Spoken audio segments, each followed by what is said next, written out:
கோவையில் metro rail திட்டத்தை எடப்பாடி பழனிசாமி ஆட்சிக்கு வந்தால் செயல்படுத்துவோம் என சொல்வது கண்டனத்திற்கு உரியது என அமமுக பொதுச் செயலாளர் டிடிவி தினகரன் கூறியுள்ளார். திருச்சியில் செய்தியாளர்களிடம் பேசிய அவர், மெட்ரோ திட்டத்திற்கு அனுமதி மறுத்த ஒன்றிய அரசு மாநில அரசை காழ்ப்புணர்ச்சியுடன் அணுகுவதாக குற்றம் சாட்டினார். திமுகவை சேர்ந்தவர்கள் பேசுவது, பாஜகவை சேர்ந்தவர்கள் பதில் சொல்வது, இன்னும் சிரிப்பா சில பேர் சொல்றாங்க எடப்பாடி ஆட்சிக்கு வந்தால் அதை நடத்துவோம்னு சொல்றது ரொம்ப கண்டனத்துக்குரியது.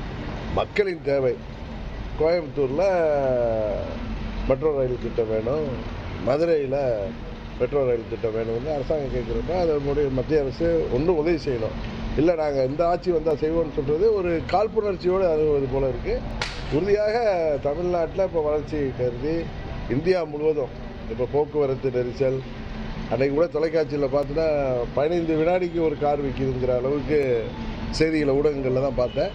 அதனால் இப்போ போக்குவரத்து நெரிசல், மக்கள் தொகை இதெல்லாம் கணக்கில் கொண்டு இதுபோல் வளர்ந்த மாநகரங்களில் இப்போயே அதுக்கான பிளான் பண்ணி மெட்ரோலாம் வந்துச்சுன்னா போக்குவரத்து நெரிசலை தவிர்ப்பதற்கு உதவியாக இருக்கும் என்பது தான் எங்களது கருத்து.